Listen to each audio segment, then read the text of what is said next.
ईसा अलैहिस्सलाम एक ऐसे शख्स और एक ऐसे नबी गुजरे हैं जिन्हें मुख्तलिफ लोग बहुत ही मुख्तलिफ तरीक़ों से समझते हैं। यहूदी उन्हें झूठा नबी मानते हैं, ईसाई उन्हें खुदा का बेटा और खुदा मानते हैं, और मुसलमान उन्हें एक नबी और रसूल मानते हैं। अब इन तीनों मज़हबों में से किसी एक की बात ही सही हो सकती है।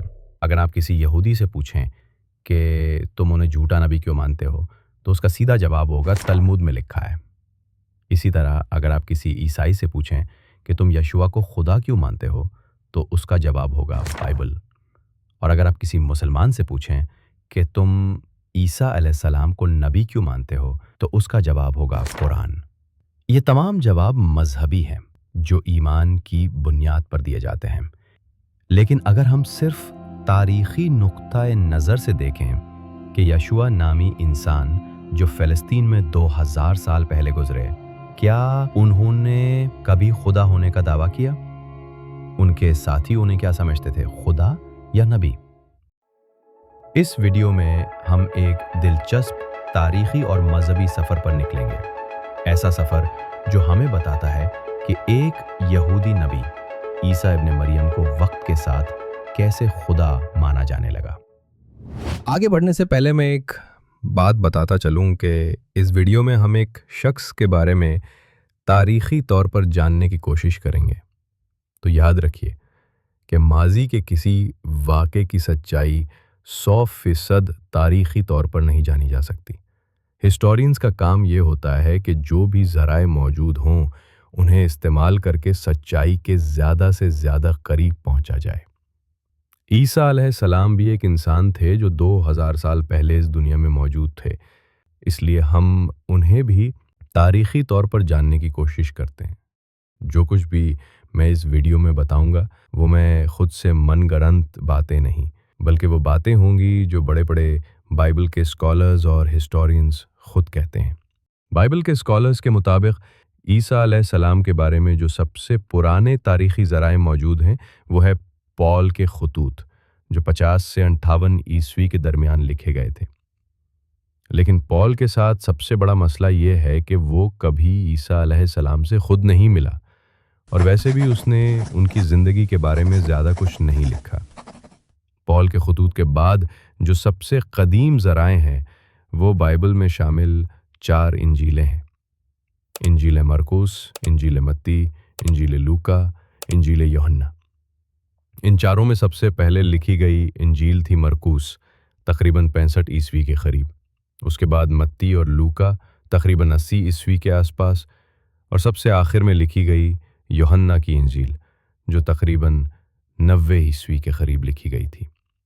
ये चारों किताबें तारीख़ी एतबार से बहुत ज़्यादा काबिल एतमाद नहीं समझी जाती, क्योंकि ये ईसा अलैहिस्सलाम के बहुत बाद में लिखी गईं, मुख्तलिफ़ इलाक़ों में लिखी गईं, दूसरी ज़बान में लिखी गईं, और हमें ये भी नहीं मालूम कि इन्हें किसने लिखा। इन किताबों के नाम मरकुस, मत्ती, लूका और यूहन्ना 150 ईस्वी के बाद दिए गए थे। स्कॉलर्स के मुताबिक ये ईसा अलैहिस्सलाम के क़रीबी साथियों ने नहीं लिखी, क्योंकि ये फ़सीह यूनानी ज़बान में लिखी गईं, जबकि ईसा अलैहिस्सलाम के क़रीबी साथी आरामी ज़बान बोलने वाले अनपढ़ मछुआरे थे। स्कॉलर मरकुस, मत्ती और लूका को सिनॉप्टिक गॉस्पेल्स कहते हैं, क्योंकि इन तीनों में ईसा अलैहिस्सलाम की कहानी लगभग एक जैसी है, जबकि यूहन्ना की इंजील उनसे बहुत मुख्तलिफ है। मुरखीन यूहन्ना की इंजील को बिल्कुल दुरुस्त नहीं मानते, क्योंकि ये सबसे आखिर में लिखी गई और इसमें दी गई बातें पहले तीनों इंजीलों से मुख्तलिफ हैं। बाइबल के स्कॉलर्स कहते हैं कि ऐसा लगता है कि यूहन्ना का मुसन्निफ़ ईसा अलैहिस्सलाम की ज़िंदगी के बारे में नहीं, बल्कि एक मजहबी किताब लिख रहा था और उसी के मुताबिक कहानियाँ तरतीब दे रहा था। स्कॉलर्स ऐसा इसलिए कहते हैं कि क्योंकि उनके मुताबिक ये मुमकिन नहीं है कि ईसा अलैहिस्सलाम अपनी 3 साल की तबलीगी ज़िंदगी में 2 बिल्कुल मुख्तलिफ़ किस्म की दावत दी हो, एक जो सिनॉप्टिक गॉस्पेल्स में मिलती है और दूसरी जो इंजील यूहन्ना में। इसीलिए स्कॉलर्स ये मानते हैं कि इन चारों में से किसी पर भी मुकम्मल तारीख़ी भरोसा नहीं किया जा सकता, लेकिन वो ये भी मानते हैं कि सिनॉप्टिक गॉस्पेल्स के ज़रिए हम ईसा अलैहिस्सलाम को किसी हद तक तारीख़ी तौर पर जान सकते हैं। अब अगर आप ये सोच रहे हैं कि जब इन किताबों के मुसन्निफ आंखों देखा हाल नहीं लिख रहे थे, फ़िलिस्तीन से भी नहीं थे और ईसा अलैहिस्सलाम की ज़बान में भी नहीं लिख रहे थे, तो फिर उन्हें ये सब कहानियाँ मिली कहाँ? इस किस्म के जितने भी सवाल आपके जहन में आ रहे हैं, उनके जवाब जानने के लिए हमें 2000 साल पहले के फ़िलिस्तीन के इलाके में जाना होगा।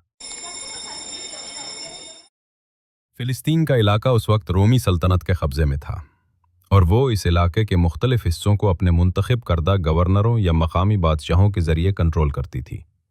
हालांकि वो यहाँ के लोगों की रोज़मर्रा की ज़िंदगी में बहुत ज़्यादा दखल नहीं देती थी, लेकिन इन इलाक़ों में कोई भी अहम काम रोमी हुकूमत की मर्ज़ी के बग़ैर नहीं हो सकता था।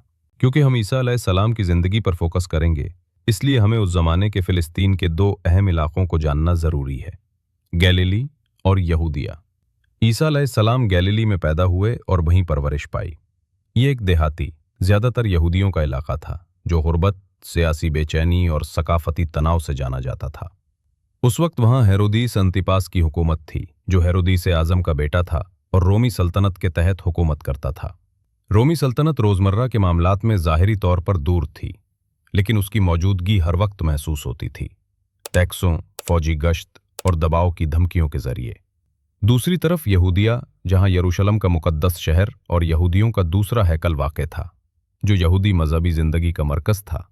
ईसा अलैहिस्सलाम के वक्त वहाँ बराह रास्त रोमन गवर्नर पोंटियस पायलट हुकूमत करता था।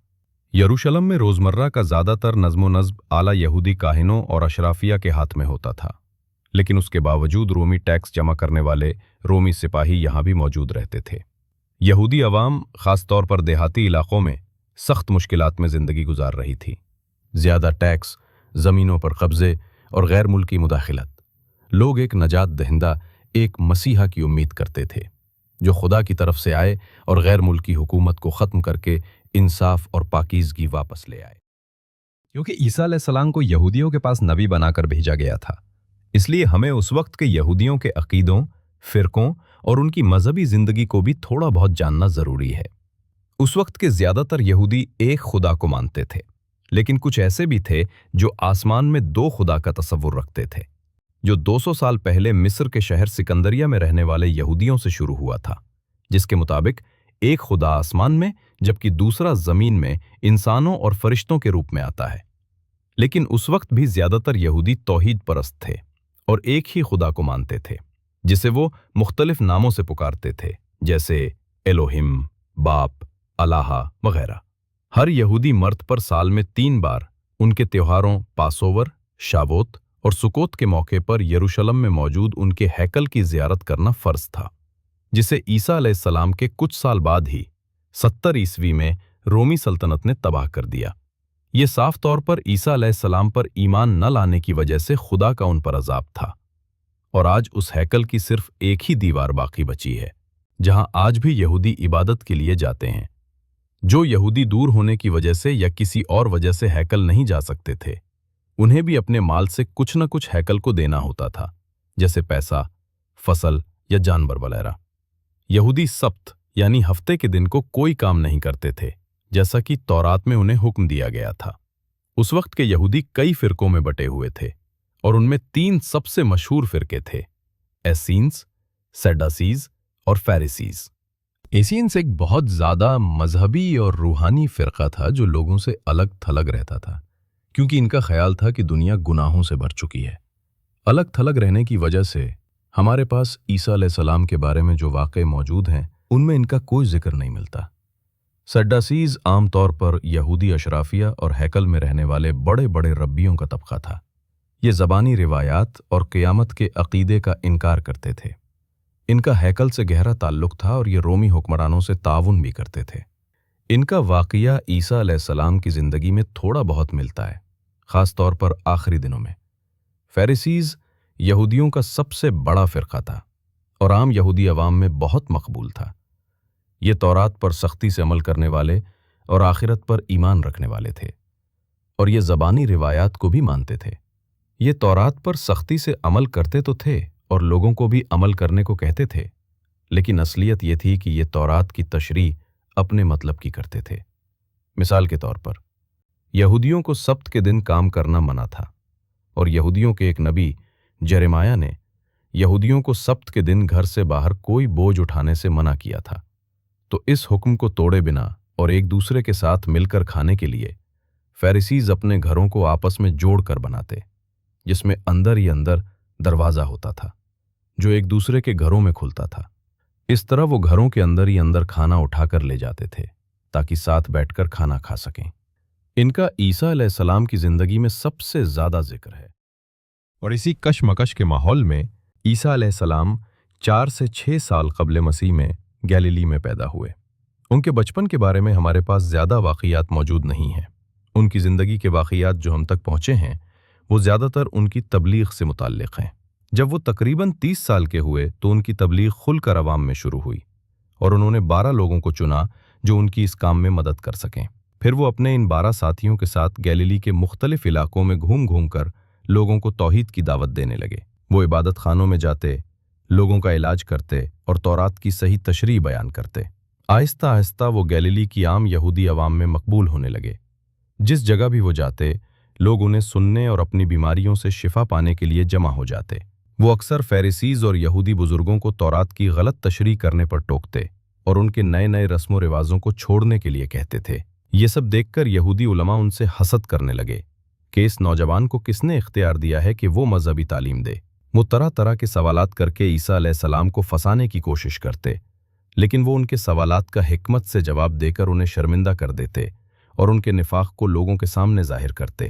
ایسا معلوم ہوتا ہے کہ اس دوران عیسیٰ علیہ السلام نے اپنے قریبی ساتھیوں کے علاوہ کسی کو بھی کھل کر یہ نہیں بتایا کہ وہ ہی یہودیوں کے مسیحا ہیں، کیونکہ اس وقت جو گیلیلی کا بادشاہ ہیرود اینٹیپس تھا وہ کچھ عرصہ پہلے یحییٰ علیہ السلام کو قتل کروا چکا تھا، کیونکہ لوگ یحییٰ علیہ السلام کو نبی ماننے لگے تھے اور اس کو یہ ڈر تھا کہ کہیں وہ اس کے خلاف بغاوت نہ کر دیں۔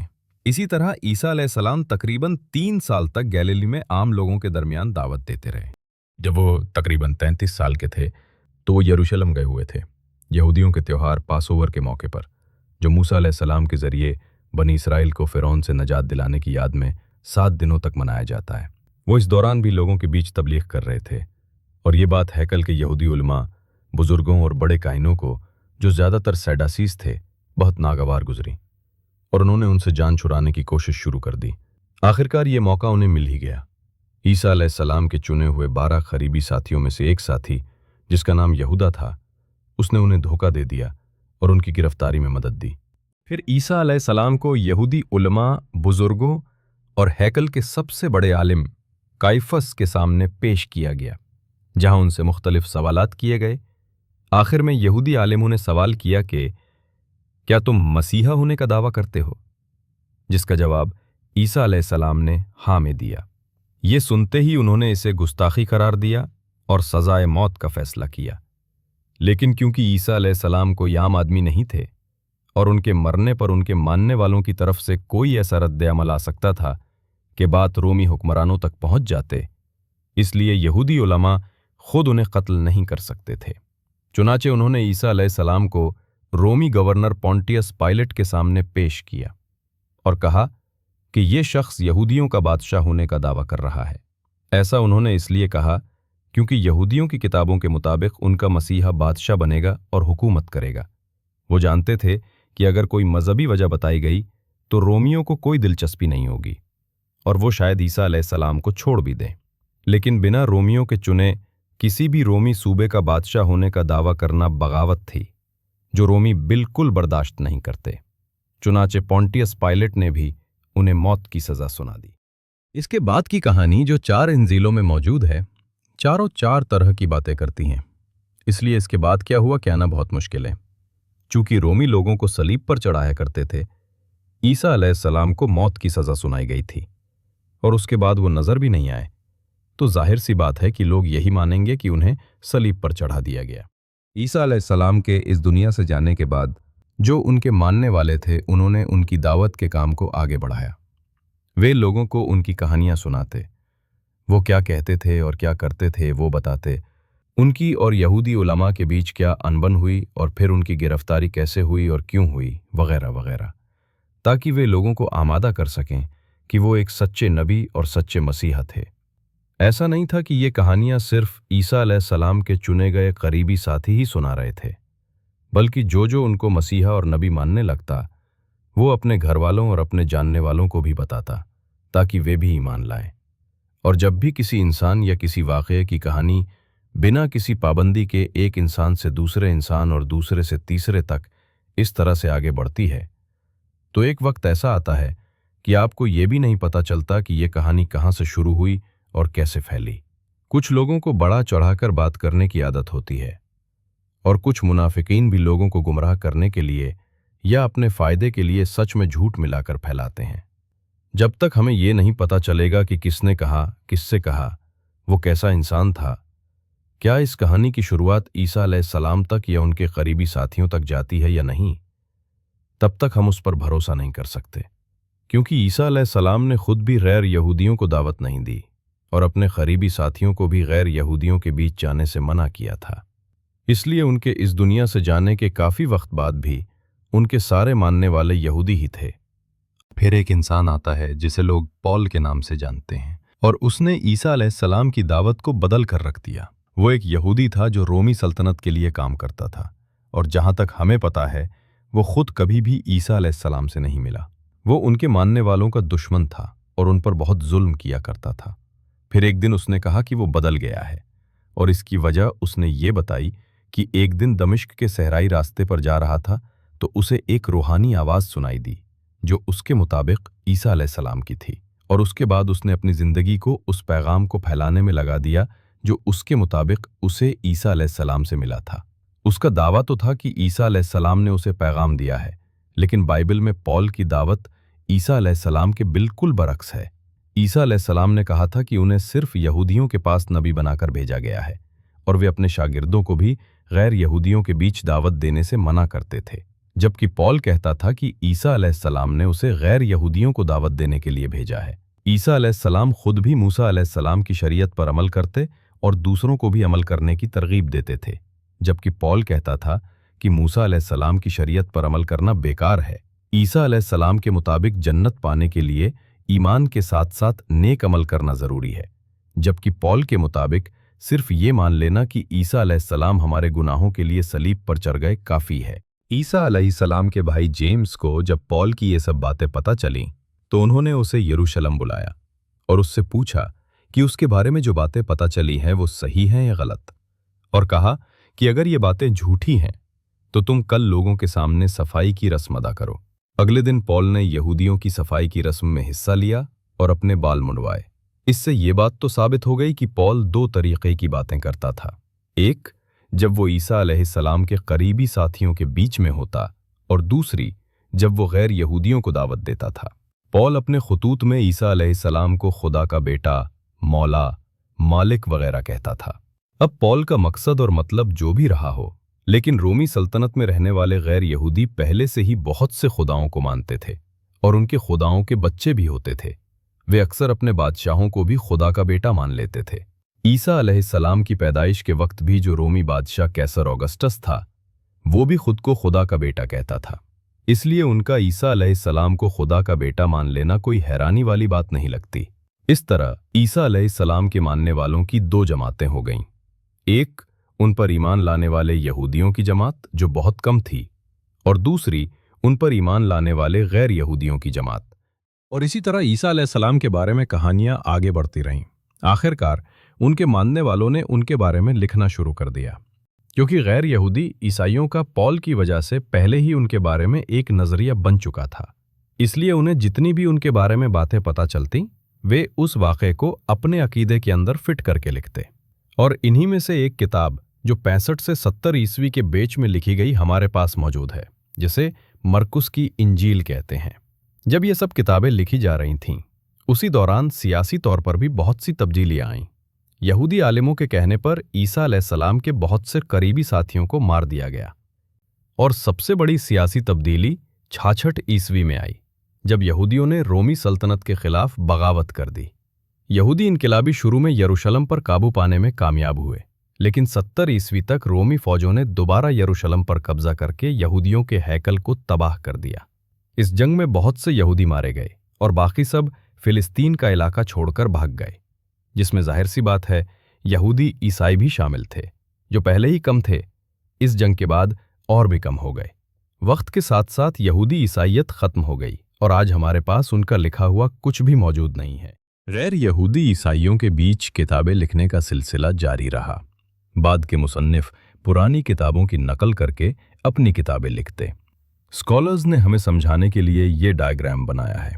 उनके मुताबिक जब मत्ती और लूका के मुसन्निफ अपनी किताबें लिख रहे थे तो उनके सामने दो किताबें थीं जिनसे वो नकल कर रहे थे, मरकुस की इंजील और एक किताब जिसे स्कॉलर्स क्यू की इंजील कहते हैं।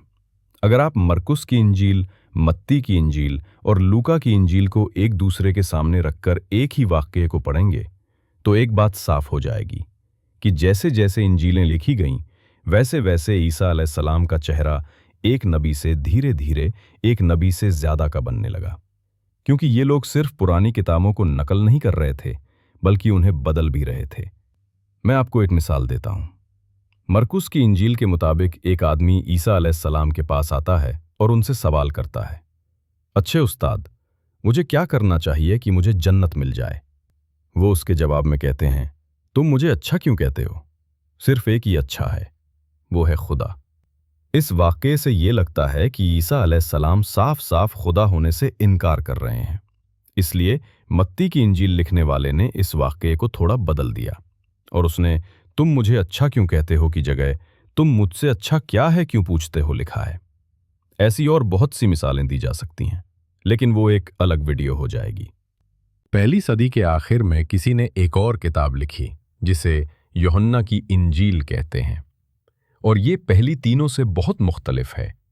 इसमें ईसा अलैहिस्सलाम के बोलने का अंदाज बहुत मुख्तलिफ है, जिससे साफ पता चलता है कि इसका मुसन्निफ उनकी ज़बान पर अपने अल्फाज डाल रहा है। क्योंकि अलग अलग इलाक़ों में लोग अलग अलग इंजीलें पढ़ रहे थे, इसलिए दूसरी और तीसरी सदी में ईसा अलैहिस्सलाम को लेकर काफ़ी कन्फ्यूजन थी। बहुत से लोग उनको सिर्फ एक नबी मानते थे, बहुत से लोग उन्हें सिर्फ खुदा का बेटा मानते थे, और कुछ लोग उन्हें किसी किस्म का खुदा भी मानते थे। इन इख्तिलाफात की वजह से ईसाइयों के दरमियान लड़ाइयाँ और फतवाबाजी शुरू हो गई।